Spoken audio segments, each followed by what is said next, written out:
على ياسين حبيب الله على ياسين حبيب الله.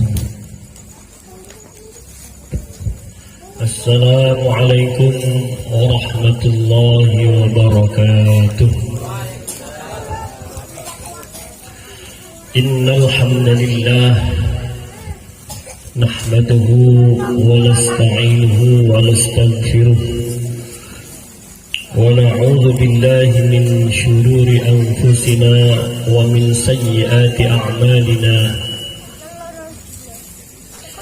أشهد أن لا إله إلا الله وحده لا شريك له وأشهد أن سيدنا محمدا عبده ورسوله. اللهم صل وسلم على سيدنا محمد وعلى آله وأصحابه أجمعين. وقال النبي صلى الله عليه وسلم اتق الله حيثما كنت وأتبع الحسنة تمحها وخالق الناس بخلق حسن. Kepada Ummina Ummi Sayyidatul Munirah, tak lupa kepada talibin Pondok Pesantren Miftahul Ulum Yahyawiyah Metode Sab'ati, anak-anakku sekalian yang selalu mudah-mudahan diberikan kesehatan, panjang umur, amin. Dimudahkan dalam menghafal ayat-ayat Allah, diberikan kefahaman di dalam mempelajari ilmu-ilmu Al-Quran, amin Allahumma. Yang pertama, mari kita memanjatkan puji syukur kehadirat Allah Subhanahu wa Ta'ala yang telah memberikan banyak kenikmatan kepada kita, nikmat iman wal Islam, nikmat panjang umur, sehingga kita pada kesempatan kali ini tepat 76 tahun kemerdekaan Negara Kesatuan Republik Indonesia. Alhamdulillah. Salawat dan salam semoga selalu tercurah limpahkan kepada junjungan baginda Nabi Muhammadin sallallahu alaihi wasallam yang selalu kita nantikan syafaatnya besok pada hari kiamah. Amin ya rabbal alamin. Anak-anakku sekalian yang dirahmati Allah, 76 tahun yang lalu kakek kita, nenek kita, para ulama kita, para pejuang kita semua di negara yang kita sebut sebagai Negara Kesatuan Republik Indonesia pada 76 tahun yang lalu tidak ada apapun bentuk perayaan sebagaimana kita hari ini.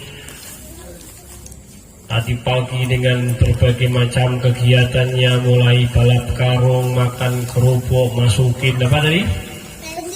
Bendera, tarik tambang, dan lain-lain. Semua itu adalah merupakan satu karunia yang Allah berikan kepada kita. Tentu kita harus selalu bersyukur kepada Allah.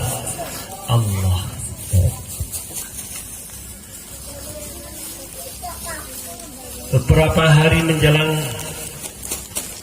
hari tahun kelahiran Indonesia yang ke-76 ini, saudara-saudara kita di negara Afghanistan, di mana? Afghanistan. Beliau di sana sekarang Istana Kepresidenan negara Afghanistan hari ini sudah diduduki oleh Taliban. Taliban itu kalau kita lihat sejarahnya, dulu pada tahun 1992 mulai dibentuk. dan sempat menguasai peradaban Islam, yang mana Islam yang dibawa oleh Afghanistan, khususnya melalui orang-orang yang disebut sebagai kaum militan Taliban, itu mereka Islam yang dengan garis keras. Kalau tahun 1996 dulu sempat sekitar 5 tahun menguasai, jadi negara Afghanistan ini termasuk diantaranya jumlah penduduk kaum muslimin juga banyak. Namun ada di antara mereka yang sengaja ingin mengubah satu persepsi Islam yang dinamis, Islam yang inklusif, yang tolerans, yang moderat, itu untuk kemudian dibawa dalam satu peradaban yang disebut sebagai Islam radikal atau Islam garis keras. Maka dulu di Amerika sempat terjadi satu pengeboman pada 9/11, ada satu tragedi WTC yang dibom. Itu orang bilang mereka adalah orang-orang yang memang dari Islam garis keras yang dipimpin oleh Osama bin Laden. Nah, apa kaitannya ketika kita sedikit ikut mengikuti perkembangan zaman yang sekarang dan kini tengah menjadi isu yang paling panas?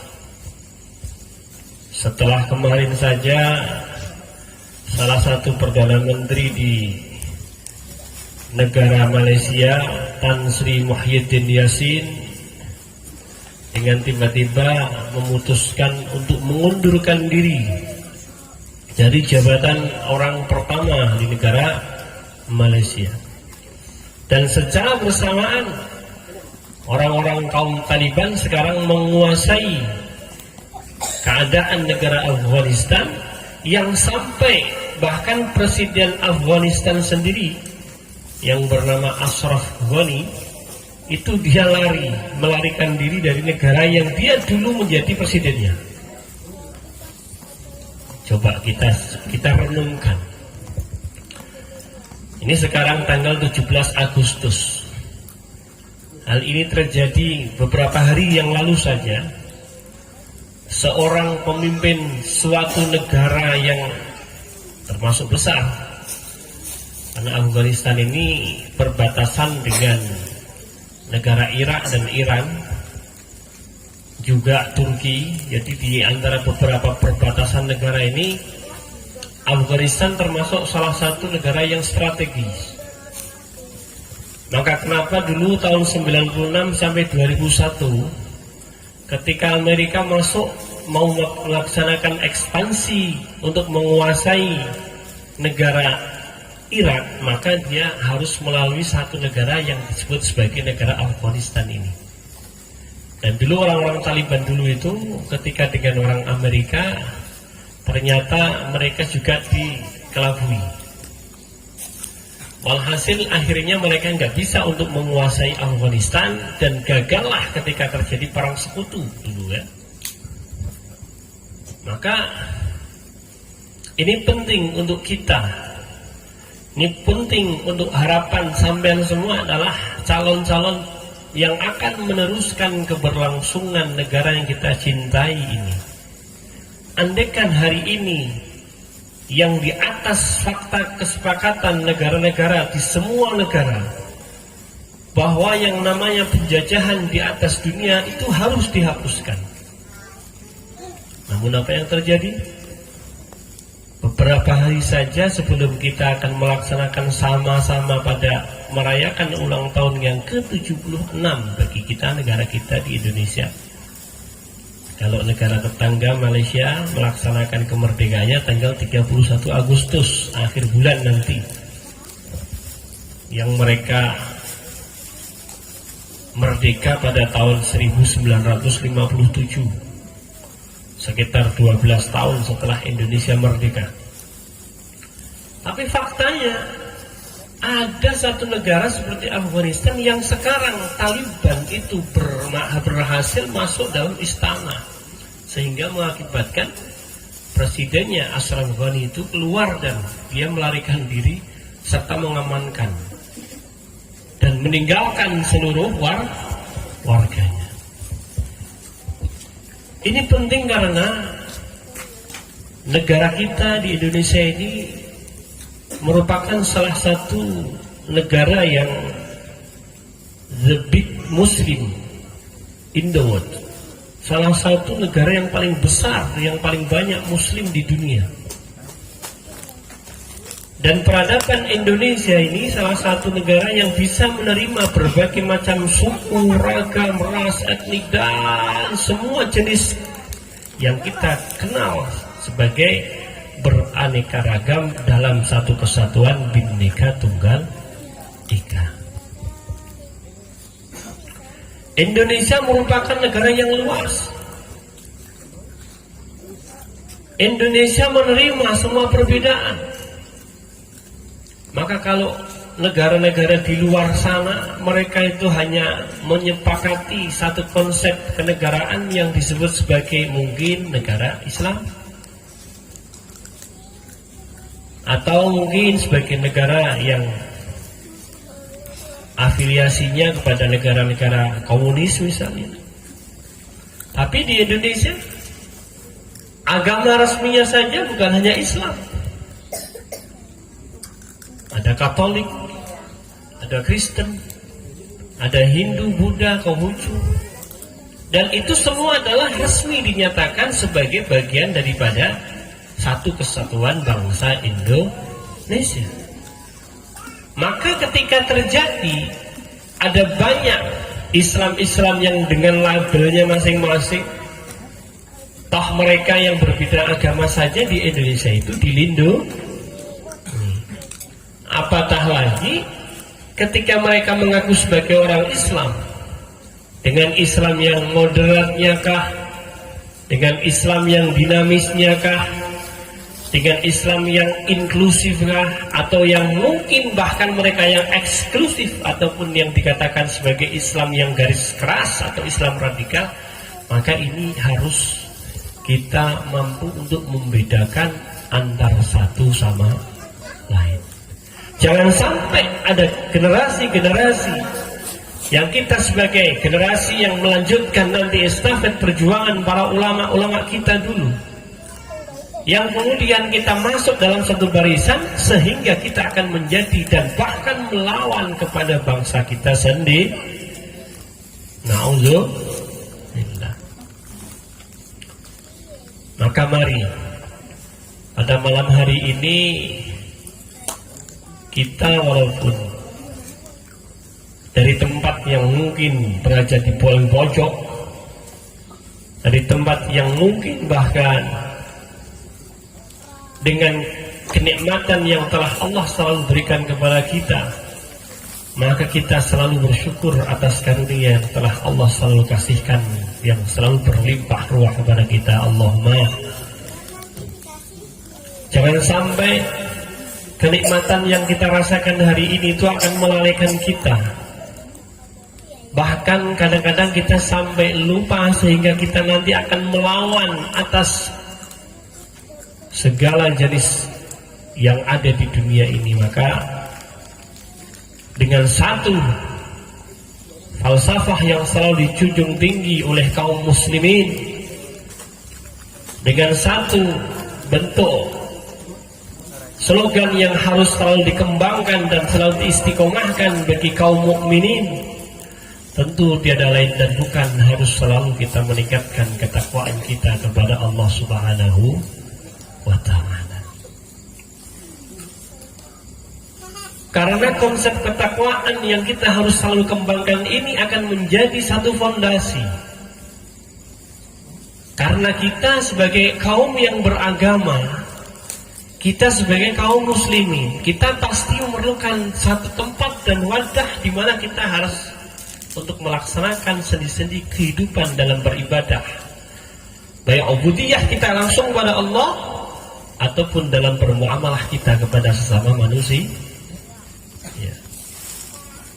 Maka ketika kita sebagai kaum muslimin akan perlu dan wajib untuk memegang satu janji sebagai orang yang beragama Islam, maka ini kita sebut sebagai agama. Dan agama tidak akan pernah bisa duduk diam dan damai kecuali dia mempunyai satu wadah sebagai tempat untuk kita terus berzikir, melaksanakan zikir, terus untuk membaca Al-Quran, terus untuk selalu mengembangkan semua jenis ibadah-ibadah yang ada, kecuali kita memiliki satu wadah yang kita sebut sebagai Negara Kesatuan Republik Indonesia. Maka agama dan negara adalah dua pasang yang tidak boleh untuk kita tinggalkan satu sama lain. Agama sebagai faktor yang kita hablum minallah, negara sebagai fondasi atas keberlangsungan orang-orang yang ingin mengabdikan dirinya selalu zikir kepada Allah, selalu bisa melaksanakan amanah sebagai umat Rasulullah SAW untuk selalu bisa beribadah kepada Allah, harus mempunyai fondasi yang kuat. Bayangkan kaum muslimin yang ada di Afghanistan sekarang, mereka yang masih beragama Islam, tapi mereka tidak tenang dalam beribadah kepada Allah.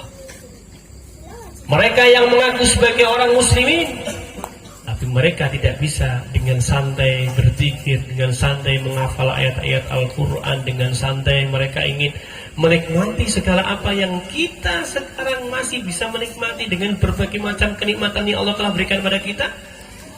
Mereka hanya sekedar mimpi, karena dalam setiap gerak-gerik mereka selalu dalam keadaan penuh dengan kekhawatiran dan ketakutan. Kalau misalkan ada yang mengatakan, Abi, tapi kan orang muslim, orang mukmin, bahkan orang yang dipilih oleh Allah sebagai orang-orang yang mempunyai satu kedekatan dengan Allah, yang disebut sebagai bagian kekasih Allah atau menjadi waliun min auliyaillah, mereka kan tidak punya rasa takut dan khawatir. Betul.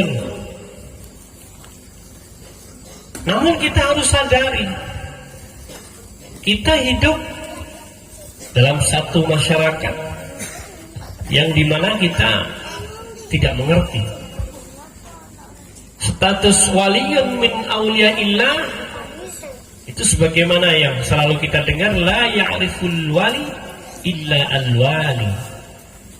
Tidak ada yang mengerti siapa wali kecuali dialah al-wali. Jadi kalau orang persepsinya kadang-kadang mereka mengatakan la ya'riful wali illa al-wali, artinya mereka kadang-kadang kurang paham. Dia hanya mengatakan tidak ada yang mengerti dia itu seorang wali kecuali wali itu sendiri. Artinya wali al-wali ay bimana salah satu asma min asma'il husna. Al-wali ay Allah Subhanahu wa ta'ala. Maka ya jangan heran ketika seorang wali dalam peredarannya tidak ada yang mengerti kecuali wali itu sendiri. Wali itu sendiri maksudnya apa? Allah Subhanahu wa ta'ala. Nah, kadang-kadang satu anekdot, nggak ada yang tahu kalau dia wali kecuali wali. Berarti siapa yang tahu? Ya saya wali, maka dia wali. Yang tahu dia wali siapa? Saya. Sebabnya saya wali. Wali murid dulu.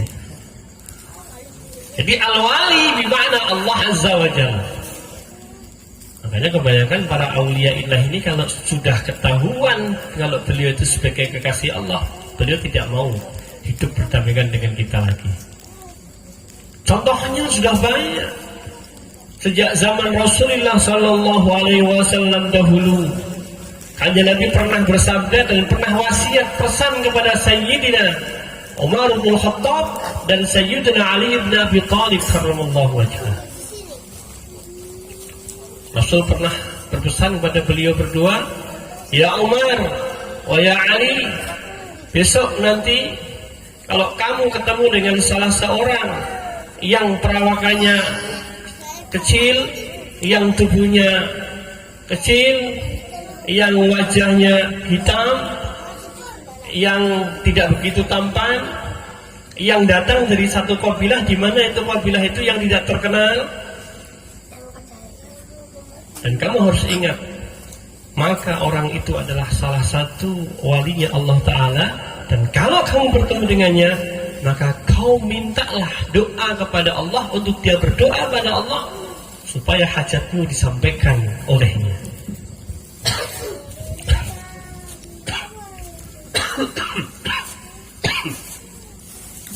Apa yang terjadi setelah sekian tahun yang kemudian, Sayyidina Umar bin Khattab itu kedatangan ada salah satu kabilah dari Al-Qarn, dan di situ ada satu di antara walinya Auliyaillah yang bernama Uwais Al-Qarni. Ketika ditanya oleh Umar, jadi mereka datang berkabilah, mereka datang berbondong-bondong, mereka membawa seluruh harta dagangan dan kekayaan mereka. Ketika Umar tanya, mana ketua kabilahnya? Ini si fulan. Mana yang bernama Uwais Al-Qarni? Apakah kalian betul datang dari Al-Qarni? Iya betul, kami datang dari Al-Qarni. Mana Uwais? Apa kata pemimpin dan orang-orang di sekitar itu? Anda mencari siapa? Saya mencari Uwais Al-Qarni. Uwais itu tidak lebih hanya sebagai pelayan saja bagi kami. Kalau Anda mau mencari Uwais, bukan di sini tempatnya. Terus di mana saya harus bertemu dengan Uwais? Uwais itu, dia lagi asik dengan unta-unta kami.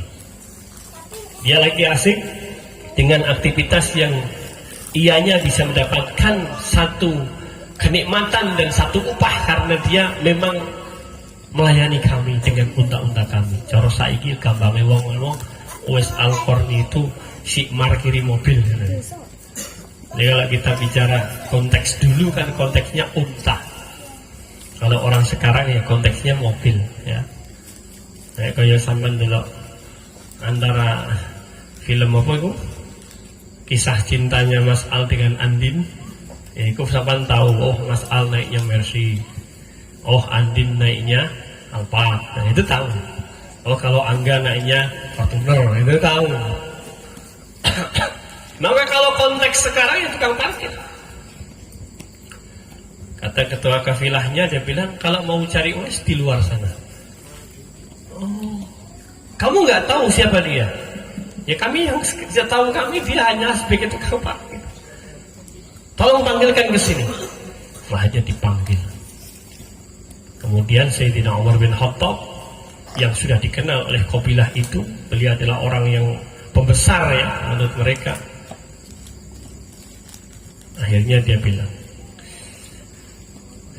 Anda membawa seseorang yang ini sudah diwasiatkan oleh Rasulullah SAW kepada kami berdua. Kata Sayyidina Umar menyebut beliau dengan Sayyidina Ali karramallahu wajhah. Beliau ini adalah Uwais Al-Qarni, yang daripada beliau ini kami dimohon untuk memohonkan kepada kami doa yang baik-baik untuk kami. Karena dia adalah waliyun min awliyaillah. Kaget semua orang tuh, bos-bos tadi yang punya unta itu kaget loh. Ternyata wali. Ternyata ini orang luar biasa. Akhirnya Sayyidina Umar minta doa untuk didoakan, Sayyidina Ali beliau didoakan, dan begitu selesai doakan, terus kemudian Uwais Al-Qarni dia pamitan untuk keluar sebentar, dia bilang, dan itu adalah pertemuan pertama dan terakhir bagi Sayyidina Umar beserta para orang-orang yang ada di sekitar itu. Karena kalau wali ini biasanya kalau sudah ketahuan maka dia di situ tidak akan berlama-lama, kemudian dia akan terus ngerti kabeh, jadi wis ora kanggo, bahasanya begitu. Maka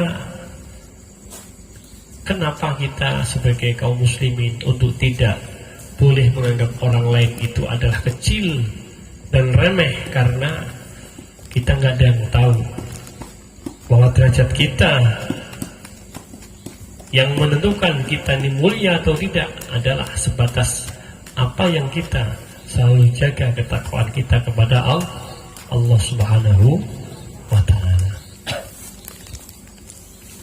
Maka dari sini, ketika kita hadir, ketika kita mempunyai satu kegiatan, ketika kita selalu beraktivitas dalam semua kegiatan yang kita lakukan,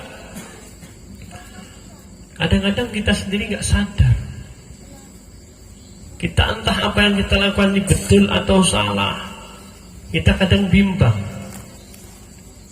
Dalam hati kita selalu, kadang-kadang kita merasa diri kita paling hebat. Kadang-kadang kita merasa diri kita ini paling luhur derajatnya.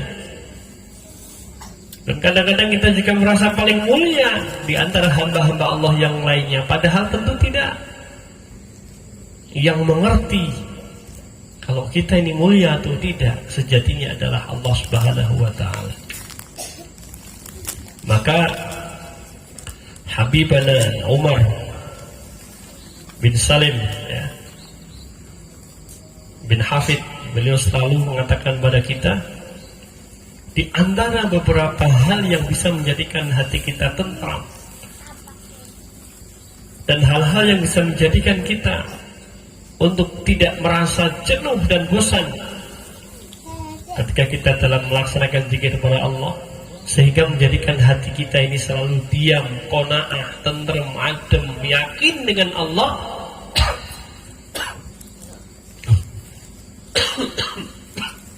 Maka lakukan 5 hal, kata beliau. Dan ini kita lakukan khususnya sebagaimana yang telah dicontohkan para salafus salih kita.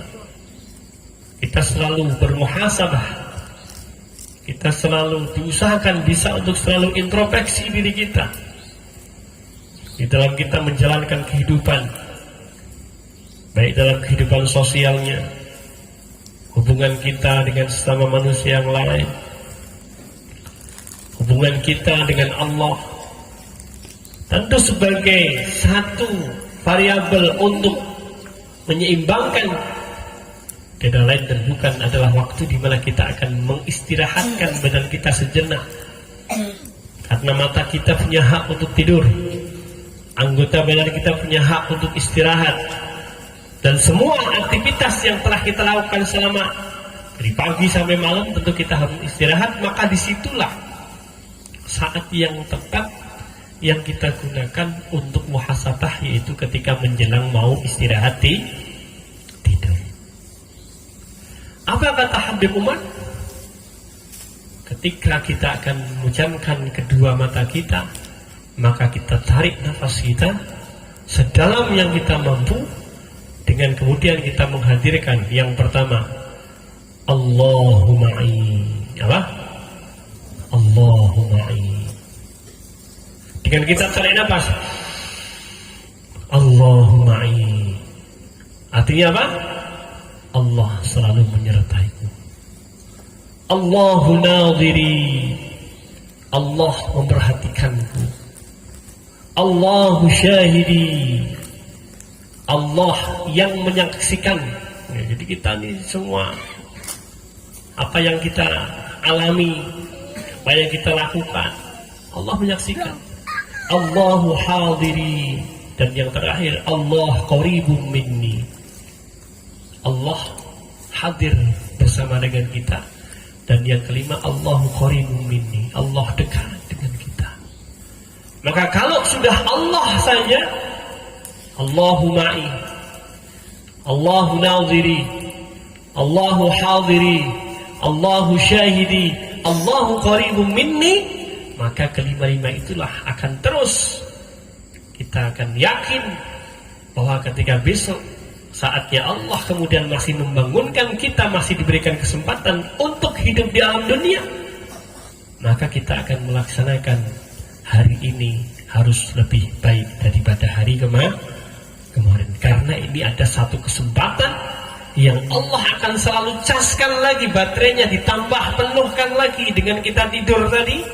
Maka Allah penuhkan lagi sehingga kita mempunyai potensi, peluang untuk melakukan hal-hal yang baik dan untuk membuang hal-hal prasangka dan semua hal-hal yang buruk untuk kita tinggalkan insya Allah. Maka mudah. Jalan untuk menjadi takwa ini sebenarnya mudah. Tidak susah sebagaimana yang kita pikirkan. Orang akan mengatakan mudah karena kita berpikiran itu mudah. Tapi sebaliknya, ketika orang akan mengatakan ini akan susah karena Anda tidak pernah berpikir, sebenarnya itu adalah mudah. Orang Inggris bilang, you are what you think. Anda adalah apa yang Anda pikirkan. Kalau Anda berpikiran Anda bisa, maka Anda akan bisa. Sementara kalau Anda meyakini bahwa Anda tidak bisa, maka selamanya tidak akan pernah Anda bisa melakukan apapun jenis kebaikan yang ingin Anda lakukan. Karena Anda tidak yakin dengan Anda sendiri, maka Anda akan sekedar mimpi dan jauh dari satu kesuksesan yang akan melahirkan satu keberhasilan. Maka jangan menjadi seorang santri yang pesimis, tapi harus bisa menjadi seorang santri yang selalu optimis. Kalau hari ini kita katakan sebagai ulang tahun 76 Indonesia tangguh, Indonesia tumbuh dari santri untuk negeri. Artinya dari santri kita ini untuk negeri yang luas, terbentang dari Sabang sampai Merauke, yang terdiri lebih daripada 17.500 pulau di seluruh Indonesia. Bayangkan, kita punya kekayaan alam yang luar biasa. Indonesia mempunyai lebih daripada 34 provinsi. Indonesia mempunyai beraneka ragam jenis semua kekayaan alam yang ada di dunia, semua ada di Indonesia. Maka untuk apa lagi kalau kita bukan kemudian selalu meningkatkan rasa syukur kita kepada Allah sebagai bentuk salah satu dalam usaha kita untuk selalu menjaga ketakwaan kita kepada Allah. Maka besok kebetulan tanggal 9 dari bulan Asyura, hari Kamis nanti tanggal 10 pas bulan Asyura. Ini merupakan salah satu hadiah tentu bagi kita. Mudah-mudahan Indonesia bisa menjadi negara yang selalu bisa menjadi baldatun thayyibatun wa rabbun ghafur. Negara yang selalu damai, yang selalu menghasilkan sesuatu yang baik, yang mudah-mudahan para pemimpin-pemimpin kita yang hari ini mungkin masih selalu berbuat zalim kepada kita, mudah-mudahan Allah berikan hidayah pada beliau-beliau. Berikan kekuatan kepada kita yang sekarang kita dicoba, diuji terus dengan virus pandemi COVID-19 ini yang terus belum jelas ya. Mudah-mudahan Allah hilangkan dan lenyapkan di segala penjuru. Amin Allahumma amin. Maka ini saat yang tepat untuk kita kembali meningkatkan setelah kita bermuhasabah diri kita untuk selalu meningkatkan kualitas ibadah kita kepada Allah. Jadi besok ya yang tidak ada halangan ya, yang tidak ikut hikmah ya diusahakan sama-sama. Malam ini kan ada makan-makan nanti ya. Terus nanti jam 3 sudah disiapkan untuk sahurnya. Jadi diusahakan anak-anak besok diniatkan supaya kita besok 2 hari Rabu dan Kamis bisa sama-sama berpuasa Tasu'a ke-9 dan Asyura pada tanggal 10-nya insya Allah ya. Bisa ya? Bisa nggak? Alhamdulillah, mudah-mudahan ya. Jadi ini bentuknya salah satu di antara kita bersyukurnya kepada Allah dengan cara melaksanakan satu nilai-nilai kebaikan yang telah diajarkan oleh ulama-ulama kita dulu. Nah kalau kita sendiri yang sebagai kaum muslimin, orang yang beriman, santri, kemudian ada Tasu'a, ada Asyura, kemudian kita nggak mau peduli, terus siapa yang mau melaksanakan puasa? Masa orang Hindu mau berpuasa? Masa orang-orang yang punya aliran-aliran kebatinan seperti Darmo Gandul ya, bukan nasi gandul bukan ya. Orang-orang di Sunda wiwitan, di Jawa Barat sana yang akan melaksanakan puasa? Tentu tidak. Kita ini, kalau kita saja yang sebagai santri kemudian tidak mau untuk melestarikan salah satu budaya, nah, ini bukan budaya lagi. Satu, melestarikan satu nilai kebaikan yang telah diajarkan oleh para anbiya wal mursalin, para salafus saleh dulu, maka siapa yang akan mengembangkan nilai-nilai ini? Maka jangan pernah meyakini satu keyakinan yang kadang-kadang kita sendiri itu masih salah dalam berpendapat. Tapi kita harus betul-betul yakin ketika memang satu kewajiban untuk kita selalu berusaha memaksimalkan keadaan kita, untuk selalu bermuhasabah diri kita, untuk selalu kita tingkatkan segala aktivitas ubudiyah kita. Hablum minan nas wa hablum minallah akan bisa menjadi satu kenikmatan yang kita bisa rasakan sebagai bentuk kita cinta kepada tanah air kita bangga kepada negara kita, dan kita bangga kepada ulama-ulama kita yang telah mewariskan kita dengan ilmunya, yang telah menuturkan kita dengan hazanah keilmuannya, yang telah memberikan contoh-contoh hasanah melalui uswah hasanah yang telah dicontohkan orang-orang tua kita, guru-guru kita yang mulia. Mudah-mudahan kita sebagai generasi penerus bisa terus untuk melanjutkan satu estafet supaya kita tetap bisa melestarikan tradisi dan sunnah yang bisa menjadikan kita sebagai makhluk hamba Allah yang selalu bisa dibanggakan oleh Allah Subhanahu wa ta'ala. Besok ya, orang-orang ketika kita hari ini masih sering untuk zikir pada Allah, hari ini masih sering kita masih membaca ayat-ayat Al-Quran yang kita baca, maka sebagaimana kaum penduduk yang ada di bumi, kita bisa melihat di atas langit ketika malam ada langit yang dimana di situ bertebaran bintang-bintang yang berkelip-kelip. Kita bisa menyaksikan itu semua kan? Maka sebagaimana yang dulu pernah dikatakan oleh salah satu Habib Abdullah, yang beliau katakan kepada salah satu keponakannya, beliau bilang kepada keponakannya, Habib Abdullah ini kalau gak salah namanya Habib Salim, ya Salim, saya melihat rumah kamu itu salah satu rumah di mana rumah kamu itu paling kelihatan daripada semua penduduk yang ada di surga dan semua penduduk yang ada di langit. Bahkan saya bisa mampu melihat rumahmu itu adalah rumah yang paling tinggi yang saya pernah lihat. Dan yang terbagus lagi, yang paling hebat lagi adalah kamarmu itu berada posisinya lebih luhur daripada rumahmu. Ini bahasa inayah yang disampaikan oleh Habib Abdullah ya. Artinya bahwa kalau kita melihat satu sisi secara harfi, mungkin kita akan melihat maksudnya apakah rumahnya Habib Salim ini adalah rumah yang bertingkat-tingkat? Ayo saiki berarti mungkin rumah yang seperti apartemen? Bukan. Rumahnya Habib Salim biasanya rumah teras biasa, rumah seperti kita biasa di rumah-rumah yang kita sering lihat itu. Hanya ternyata ketika ditanya oleh pamannya, apa yang menjadikan derajat kemuliaanmu sebagaimana yang saya lihat seperti itu? Rumahmu bisa menjulang tinggi ke angkasa, dan satu yang saya heran, kamarmu itu lebih tinggi daripada rumahmu. Maka apa jawabannya sama Habib Abdullah? Boleh kemudian, iya Habib.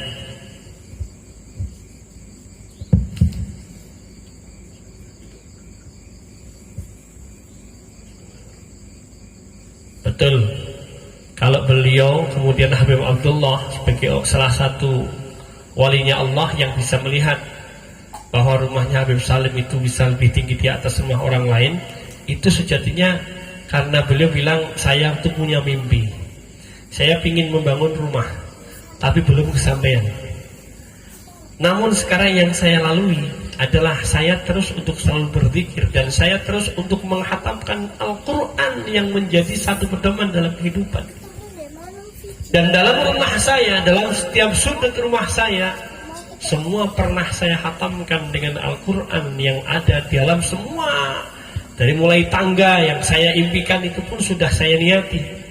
Sehingga rumah saya bisa Anda lihat lebih tinggi daripada rumah orang lain karena itu derajat kemuliaannya. Dan satu kamar yang engkau lihat berada di atas rumah saya karena di kamarku itu sudah berkali-kali saya hatamkan Al-Quranul Karim. Alhamdulillah, ini berkat Al-Quran derajat kita besok. Kita rumah di dunia pun sudah bisa dilihat dari atas langit. Kita rumah di dunia pun dengan kita seperti kita yang sekarang lalui, kita sudah istiqomahkan membaca Al-Qurannya 1 minggu sekali kita bisa hatam Al-Quranul Karim. Secara harfi sampai membaca di sini, di tempat pondok yang kita cintai ini. Tapi secara maknawi itu akan terus bisa memberikan satu keberkahan untuk keluarga-keluarga samban yang ada di rumah masing-masing. Karena apa? Karena bacaan yang samban bacakan, yang selalu dihadirahkan pada orang tua kita yang di rumah, yang kita bacakan dengan penuh kekhusyuan, dengan khudu', dengan menghadirkan hati kita ini zikir pada Allah, maka itu akan menjadi satu nilai plus dalam kita memiliki bacaan yang itu adalah istimewa, di mana itu merupakan salah satu mukjizat Rasulullah Shallallahu Alaihi Wasallam. Maka walaupun Anda membaca di sini, pancaran cahaya sinarnya tetap akan menyinari di mana rumah sampeyan yang sekarang ada. Sampeyan yang satu di Wonosobo, yang satu di Ambarawa, yang satu di Temanggung, yang satu di Batang, Demak, Pekalongan, Kendal, Karawang, Cirebon, Pemalang, di mana?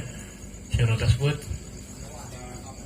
Papua, Maluku, Malumu, semua itu akan terus memancar di rumah Anda masing-masing barokatnya daripada mukjizat Al-Quranul Karim.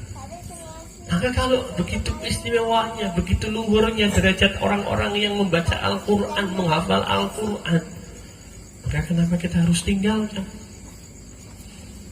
Dan pondok pesantren hari ini sebagai salah satu wadah yang paling tepat. Maka kalau salah satu Kiai Mustain Ahmad itu pernah ditanya oleh seseorang, apa kata beliau? Ada orang yang datang, Pak Kiai, saya mau nanya, kiamat kubro kapan akan terjadi? Nih, ada orang tanya, kapan kiamat akan terjadi? Sedangkan Rasulullah pun pernah ditanya begitu, jawaban Rasulullah pun nggak ada yang tahu, karena itu rahasia ilahi. Nggak ada yang tahu kan kiamat kapan yang terjadi? Kan ini rahasia. Sama dengan Lailatul Qadar. Kapan Lailatul Qadar? Jawabannya orang, tanggal 17. Nanti tanggal 21. Kemudian ulama menganalisa, nanti dilihat. Ini kalau Selasa mulainya dan Sabtu maka 23.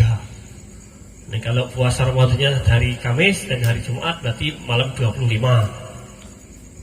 Sahabat juga sama-sama membuat. Kata Sayyidina Abdullah bin Mas'ud, lihat saja malam Lailatul Qadar itu ya di malam 27. Loh kok bisa? Loh, lihat di surah Al-Qadar, Lailatul Qadar. Hurufnya lihat, lam ya lam ta ba, alif lam qaf da ra 3 5 tambah 4 9. Kalimat Lailatul Qadar itu ada 3. Inna anzalnahu fi wa ma adraka ma Lailatul Qadri khairum min alfi 3. 9 kali 3 27. Wah, itu analisa. Tapi apakah betul Lailatul Qadar itu malam 27, 23? Ya Allah. Karena itu rahasia Allah. Lalu Allah jujuk wae. Ramadan tahun 1443 malam Lailatul Qadar akan jatuh pada malam 29 Ramadan. Wah, tanggal hiji dikatakan oleh Quran sepi masjid. Nah, apa langsung sholat? Lapong, Lailatul Qadar iso ngelikur. Wah, aku ngenteni tanggal 29 wae. Suwangi aku ora turu. Orang masih begitu.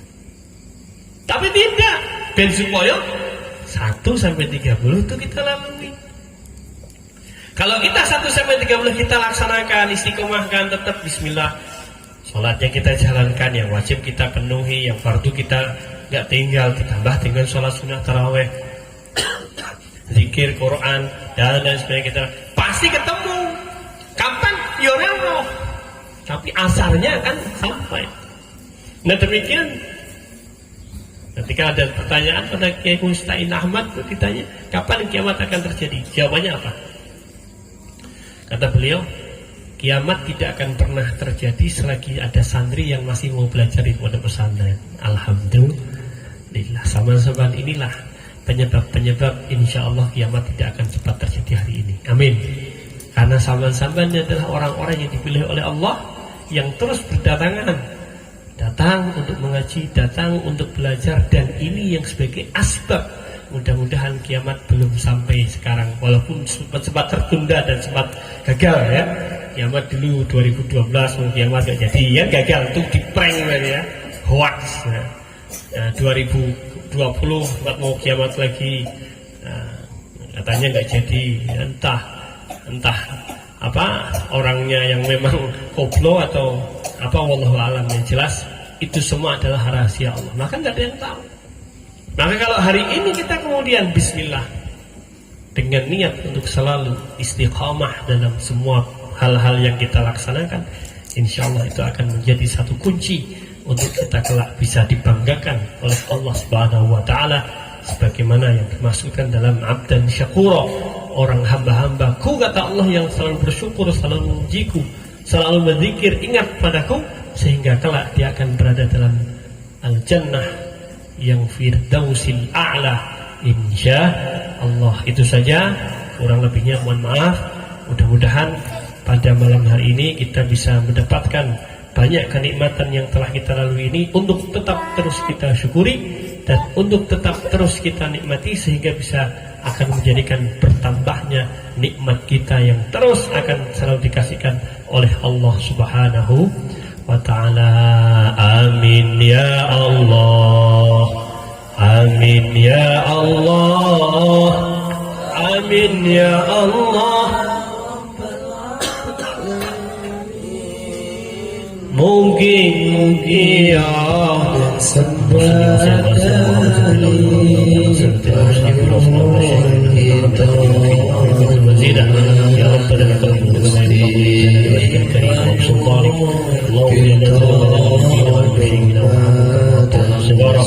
اللهم بحق الفاتحة المعظم وصلي وسلم وأنقذنا في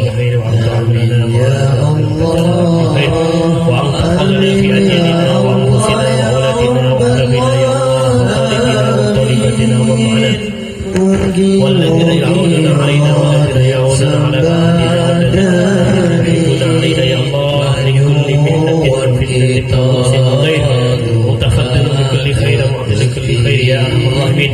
اللهم اجعلنا اجعل أولادي يا الله أولادا صالحين عالمين عاملين وأحسن في علوم القرآن وحفظ التفسير وفي القراءة وغيره. اللهم اجعل جميع طالبنا وطالباتنا يا الله عالمين عاملين نافعين مطمئنين ساكنين حافظين قارئين مفسرين. اللهم اجعلنا من القرآن، اجعلنا من حملة القرآن، اجعلنا من حملة القرآن، اجعلنا من حملة القرآن ولا تجعلنا من حملة القرآن. اللهم اجعل القرآن لنا في الدنيا قرينا، في القبر مونسا، في القيامة شفيعا، ونصرة الله في الجنة رفيقا، ومن النار سترا وحجابا. اللهم يا الله أكرمنا يا الله بكرامة القرآن، وأدخلنا الجنة مع القرآن يا الله يا حي يا قيوم، برحمتك نستغيث أغثنا ارحمنا بجميع حاجاتنا وحوائجنا في الدنيا والآخرة. اللهم اجعل يا الله كل بلادنا يا الله النبي على سيدنا صلى الله عليه وسلم وعلى صلى الله عليه وسلم. اللهم ربنا هب لنا من ازواجنا وذريتنا قرة اعين واجعلنا للمتقين اماما. ربنا عليك توكلنا وعليك نتوكل المصير. ربنا اتنا في الدنيا حسنة وفي الآخرة حسنة وقنا عذاب النار، وادخلنا الجنة مع الأبرار يا عزيز يا غفار يا كريم الستار يا واحد يا جبار. اللهم صل وسلم على سيدنا محمد الفاتح لما أغلق والخاتم لما سبق والناصر الحق بالحق والهادي إلى صراطك المستقيم، صلى الله عليه وعلى آله وأصحابه وسلم العظيم. سبحان ربك رب العزة عما يصفون وسلام على المرسلين والحمد لله رب العالمين. Kita dumateng Gusti Panyuwun, kita dumateng Gusti warahmatullahi Taqabbalallahu